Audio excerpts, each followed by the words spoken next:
বন্ধুরা, আমার রান্নার সব সরঞ্জাম জোগাড় করা হয়ে গেছে। এবার আমি এগুলোকে রান্না করব। শাপলা দিয়ে সর্ষে ফোড়ন দিয়ে আমি ভাজা ভাজা করব। এই এই চারটে মাছকে আমি ফ্রাই করব।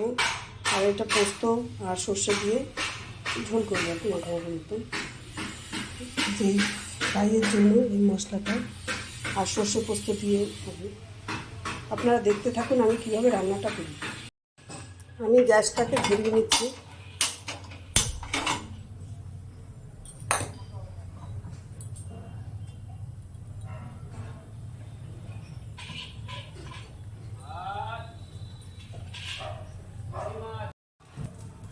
প্যানটা আমার গরম হয়ে গেছে, এবার আমি তেল দিয়ে দিলাম।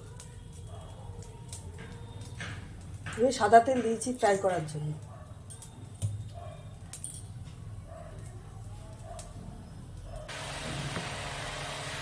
আমি পমফ্রেট মাছটার মধ্যে ভিনেগার আর নুন দিয়ে মাখিয়ে রেখেছি।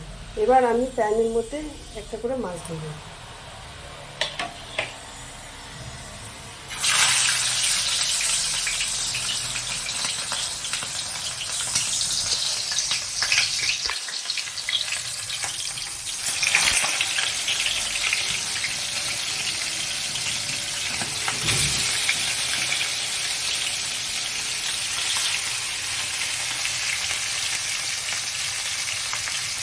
আমি একটু হালকা করে ভেজে দেবো, তার মধ্যেই মশলাগুলো দেবো। আপনারা দেখতে থাকুন। মাছটাকে আমি একটু হালকা করে উল্টে দেবো।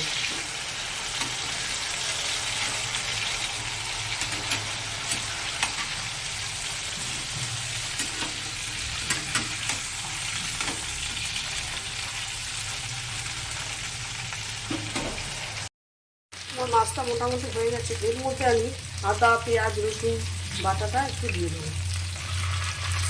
এর মধ্যে কিন্তু আমি হলুদ দিই।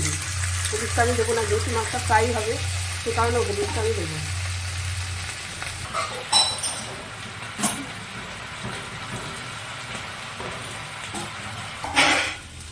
আমি একটু কাঁচা পেঁয়াজ দিয়ে দিলাম সাইড থেকে, অল্প পরিমাণেই কাঁচা পেঁয়াজটা দিলাম।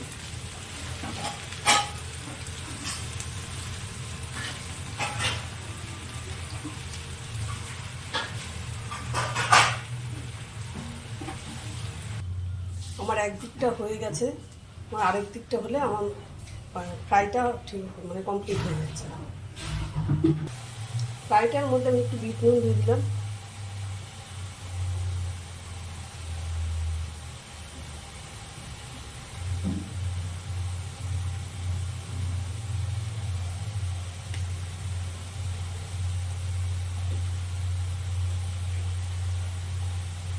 আর একটু গোলমরিচের গুঁড়ো।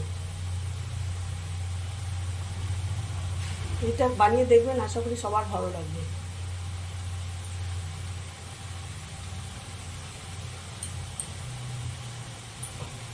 আমার ফ্রাইটা হয়ে গেছে, এবার আমি নামিয়ে দেবো।